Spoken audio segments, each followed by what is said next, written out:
nga pala ng Martes mga guys at sabak na naman tayo sa trabaho. Bali dito nga ay 3 minutes na lang magbe-break time na kami ng 12 PM. Bago ang lahat guys, pinagtripan ko nga pala yung kalakay natin, nakatrabaho ko dito sa company namin. Pinapatignan ko sa kanya yung camera at tinignan niya nga naman. Shout out na kay Jonard. Bali ito nga nakasumpong din yung isa kong kasamang Taiwanese dito sa department namin. Sa kakulitan muntik na niya akong mahalikan.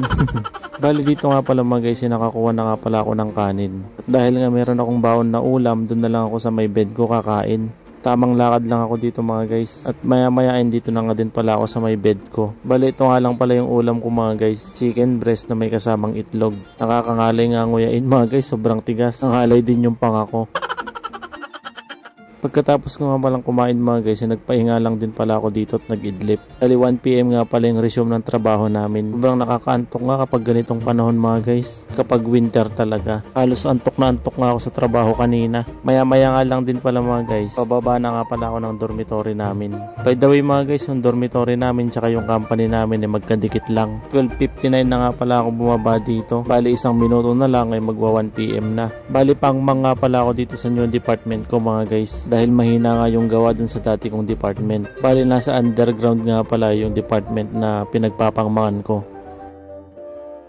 Sa mga lagay na to mga guys, ay start na naman tayo sa trabaho at hanggang 5 PM yung duty natin. Sobrang bilis nga lang pala ng oras at di mo na namamalayan na uwian na namin.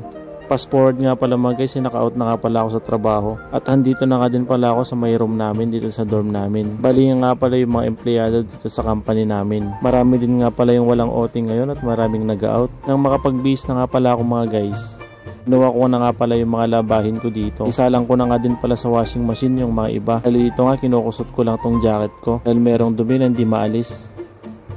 So yun guys, tapos na yung nilaban natin. So isasalang ko muna siya dito sa may dryer, so dun sa kabila para matuyo na siya kaagad kasi di matutuyo kapag nagsampay so lagay mo na dito yung cellphone. Sobrang lamig kasi tsaka nakakatamad magsampay. So dito pag sinalang mo dun halos tuyong-tuyo na siya, itutupi mo na lang. Bali dito nga pala mga guys, hinahon ko na nga pala yung winashing kong mga damit kanina. Bali ida-dryer ko naman siya mga guys. At dahil nga malamig ngayon at matagal bago matuyo, dahil na din tinatamad tayo magsampay, dito ko na lang muna ida-dryer. Bali pagtapos nga pala nito mga guys, ito yung tuyo na. Parang bagong luto nga. Bali hinuhulugan nga din pala to ng $30 NT.